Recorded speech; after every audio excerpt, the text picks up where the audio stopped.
بڑی خوبصورت حدیث پاک. آپ کی جو بہن تھی حضرت ام حبیبہ رضی اللہ تعالیٰ عنہ، وہ حضور کی زوجیت میں تھی، امہات المومنین میں سے ہیں.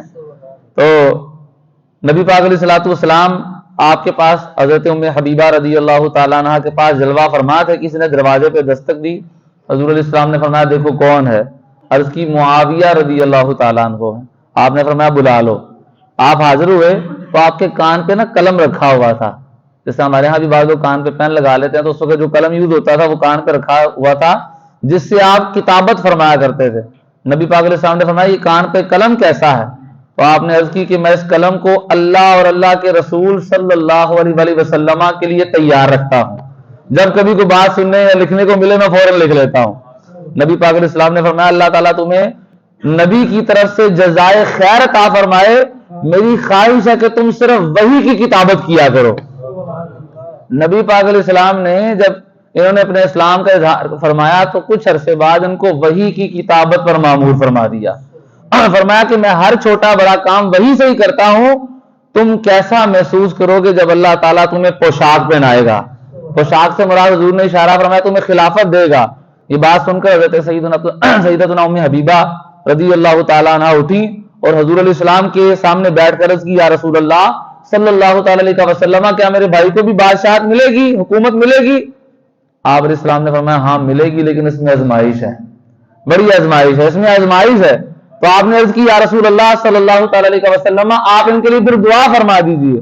تو نبی پاک علیہ السلام نے دعا کیا ارشاد فرمائی اللہم اہدہ بالہدا وجنبہ الردى واغفر لہ فی الآخرۃ والأولی، یعنی اے اللہ معاویہ کو ہدایت پر ثابت قدمی عطا فرما، انہیں ہلاکت سے محفوظ فرما اور دنیا اور آخرت میں ان کی بخشش فرما دے.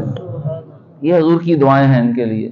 علمہ الکتاب والحکمہ، یہ دعائیں ہیں یا اللہ انہیں کتاب و حکمت کا علم عطا فرما.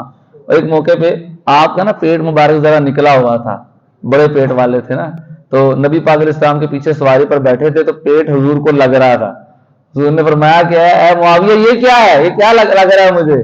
کہا میرا پیٹ ہے حضور. تو نبی پاک علیہ السلام نے دعا کی یا اللہ اس پیٹ کو علم و حکمت سے بھر دے. محبت کا اظہار اپنے صحابی سے فرمایا. تو حضور دعائیں دے رہے ہیں جن کے لیے، تو ہم ان کی مخالفتیں کرتے پھریں. اور یہ ایک قاعدہ قانون ذہن میں رکھ لیں، صحابہ کرام علیہم رضوان کی آپس میں جو بھی جھڑپیں ہوں، جو بھی لڑائیاں ہوئیں یا ہوں، ہمیں ان میں پڑھنے کی اجازت نہیں ہے. حضرت ابوبکر صدیق اور حضرت عمر فاروق اعظم رضی اللہ تعالی عنہ میں جھگڑا ہوا ایک موقع پہ، لیکن ان کا جھگڑا ایسا تو نہیں کہ جناب یہ دے مار 4.5 کو جناب کسی کو پوچھنا نہیں ہے، ہو جاتا تھا بھائیوں میں، ان کا معاملہ تھا، وہ ہمارا معاملہ نہیں ہے. ہم نے حضرت ابوبکر کی بھی شان بیان کرنی ہے، عمر فاروق اعظم کی بھی شان بیان کرنی ہے. حضرت عمر رضی اللہ تعالیٰ عنہ کسی اور صحابی میں بھی جھگڑا ہوگا، روایات میں ملتا ہے. حضرت ابوبکر صدیق اور کسی اور صحابی میں بھی جھگڑا ہوگا، حضرت عمر کے علاوہ بھی، ٹھیک ہے نا. مولا کائنات علی المرتضیٰ رضی اللہ تعالیٰ عنہ، حضرت عباس رضی اللہ تعالیٰ عنہ آپ کے جو چچا تھے، ان میں بھی جھگڑا ہوا اور سخت جھگڑا ہوا، بڑے سخت الفاظ. یہ غالباً مسلم کی روایت ہے کہ حضرت عباس رضی اللہ تعالیٰ عنہ نے مولا علی کے بارے میں کہے، وہ چچا تھے وہ کہہ سکتے ہیں، انہوں نے بڑے سخت الفاظ کہے، لیکن مجھے اور آپ کو کہنے کی اجازت ہے. اسی طرح صحابہ کرام علیہم رضوان کے مابین جو بھی معاملات ہوئے ہمیں اس میں پڑھنے کی اجازت نہیں ہے. وہ ان کا معاملہ تھا، وہ ان کے دنیا سے جانے کے بعد ختم بھی ہوا اور اللہ پاک نے ان کے لیے بخششیں فرما دی، ان کو جنتیں عطا فرما دی. وہ جنتوں میں موجیں کر رہے ہوں اور ہم کسی کے خلاف انہوں نے صحیح نہیں کیا، انہوں نے صحیح نہیں کیا، اس نے غلط کیا، اور بھائی ہم کون ہوتے ہیں فیصلہ کرنے والے؟ ہمیں جو حکم ہے ہمیں وہی کرنا ہے. ہمیں حکم یہ ہے ہم نے کسی صحابی کو برا بھلا نہیں کہنا، ہم نے سب کی شانیں بیان کرنی ہے، سب کی عظمتیں بیان کرنی ہے، سب کا مقام بیان کرنا ہے. ہمیں کسی کو برا بھلا نہیں کہنا، اور جو برا بھلا کہتا ہے اس سے بھی دور ہٹنا ہے، اس کو بھی نہیں سننا. یہ قاعدہ قانون ذہن میں رکھ لیں، جو کسی صحابی کو برا بھلا کہنے کی کوشش کرے وہ خواہ قرآن پڑھے یا حدیث پڑھے، بھئی جن کے ذریعے سے قرآن و حدیث ہمیں پہنچا ہے کیا ہم ان کو برا بھلا کہنا شروع کر دیں گے؟ یہ کیسی دیانت داری ہے اور یہ کیسا احسان کا بدلہ ہے؟ تو لہذا اس لیے ایسے لوگوں سے اجتناب کریں. ایمان کو اگر دل میں مزید پختہ کرنا چاہتے ہیں، ایمان کو تر و تازہ کرنا چاہتے ہیں، تو نبی پاک علیہ السلام کے صحابہ کے عشق اور محبت کے قصے بیان کریں، ان کی وہ عظمتیں بیان کریں کہ صحابی رضی اللہ تعالیٰ عنہ ہیں اور ان کو سزائے موت دی جا رہی ہے کفار کی طرف سے. کوئی کہنے والا کہتا ہے اچھا یہ بتاؤ کہ اگر تمہارے محبوب اس جگہ ہوتے تو کیا تم اس کو پسند کرتے؟ وہ کہتے ہیں نہیں، میرے محبوب کے پاؤں میں کانٹا بھی چبھ جائے اور میری جان چھوٹ جائے، میری جان چھوٹنے کے بدلے میں اگر میرے محبوب کے پاؤں میں کانٹا بھی چبھے تو میں اس کو بھی برداشت نہیں کر سکتا. میں اپنی جان قربان کر دوں گا لیکن اپنے محبوب کے پاؤں میں کانٹا بھی چبھنے نہیں دوں گا. یہ ان کی شانیں ہوتی تھی، وہ جانیں قربان کرنے والے تھے.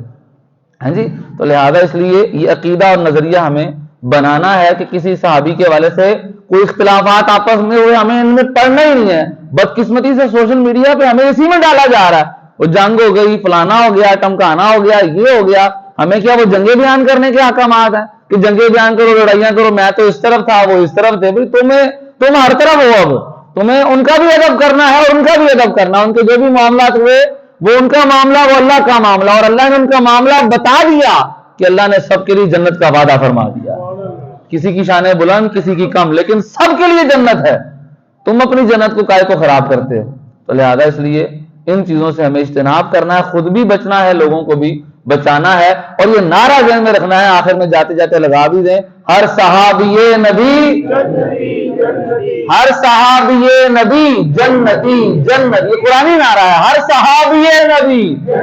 اس نعرے کو پکا ایسا کر لیں کہ جو بھی ان جنتی لوگوں کے خلاف زبان درازی کرنے کی کوشش کرے اس کو دور ہٹائیں اور یہ نعرہ لگا کے اس کو بھگا دیں کہ بھئی ہم نے ایسی کوئی بات نہ کرنی ہے نہ سننی ہے. اللہ پاک ہمیں جو سنا اسے یاد رکھ کے دوسروں تک پہنچانے کی توفیق عطا فرمائے.